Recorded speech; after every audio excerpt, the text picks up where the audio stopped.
Ursus. Welcome back to my series where I'm breaking down the main characters of The Man Who Laughs. Ursus is very much Victor Hugo's self-insert into the story.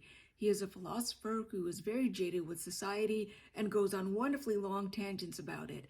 Ursus is the first character we meet in the opening of the book, and when we meet him, he is anywhere from his 40s to his 50s in the year 1690, traveling from village to village, working as a jack of all trades.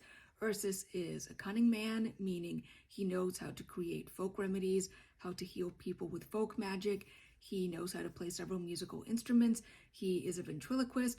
He can create magic tricks, shadow puppetry, those kinds of cool theatrical tricks.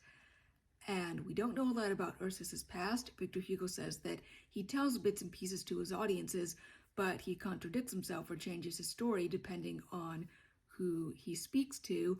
So he's a really fun character in that regard, in that we don't know if anything he says is true, but there are 2 points that Ursus relates that I think speak true to his character. Ursus claims that as a young man, he worked for a lord named Lord Marmaduke, and he was perfectly happy in doing so. And that tracks if we try to piece together his life. Ursus would have been born sometime around 1650, and therefore his early childhood would have been spent in the very dreary reign of Oliver Cromwell, and he would have been about 10 when Charles II was restored to the throne, and all the pageantry of that took place, and all the fun stuff that the Puritans outlawed was brought back into society. So clearly that would have made a very big impression on a little boy. And Ursus, as a child and as a young man, I think, believed that, yes, of course, there's this natural caste system, and if the aristocracy was willing to come back to a people who had rejected it, why shouldn't we serve them and do it happily?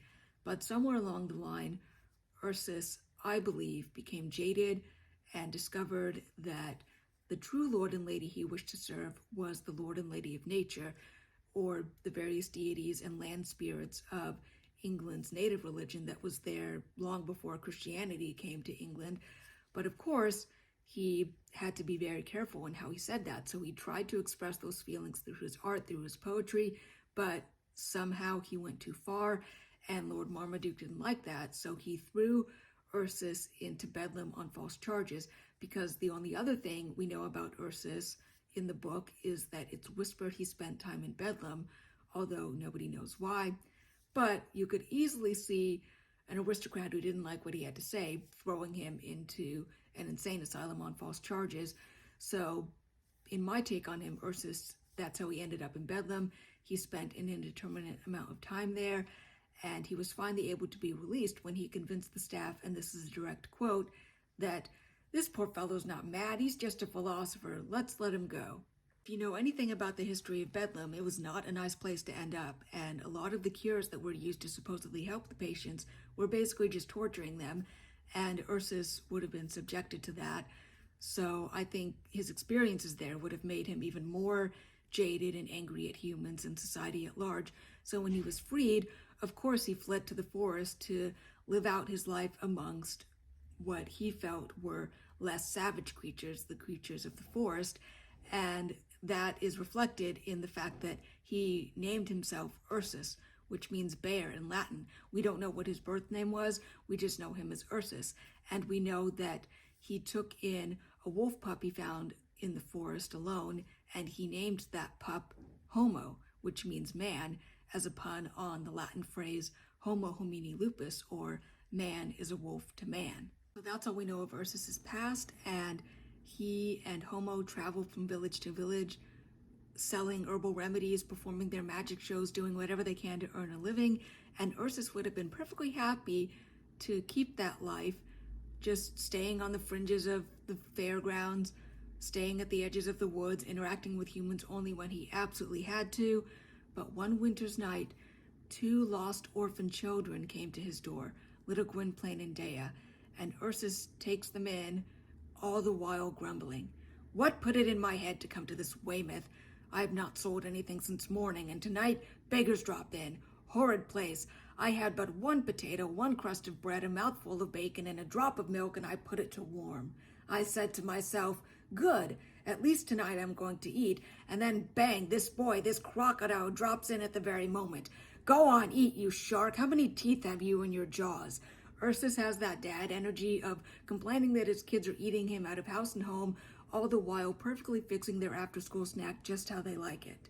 Ursus takes in Gwynplaine and Dea, grumbling all the while, and yet he learns to love them as his own, and through seeing them grow up and fall in love, his own hard heart starts to soften, but he tries to protect them with his cynicism. He says to Gwynplaine, "There are two kinds of happy people in this world, those who are happy by right and those who are happy by chance. Those who are happy by right, we call them the aristocracy. Those who are happy by chance are the rest of us, and it is our duty as those who are happy by chance to serve those who are happy by right." Whether or not Ursus still actually believes that is up for debate. Like I said, I think he became jaded with society, but he tries to instill that in Gwynplaine, and yet, in spite of his best efforts, Gwynplaine becomes a kind, compassionate soul, and Ursus takes secret delight in that, all the while grumbling about it, of course. So that is Ursus, Father Bear. He will give you a big bear hug or scratch you with his claws to teach you a lesson. He is the bear. He is a wonderfully fun character, a man of contradictions, and he takes in these two lost children, Gwynplaine and Dea, raises them as his own, and grows to love them, all the while grumbling. I love Ursus. What do you think of him?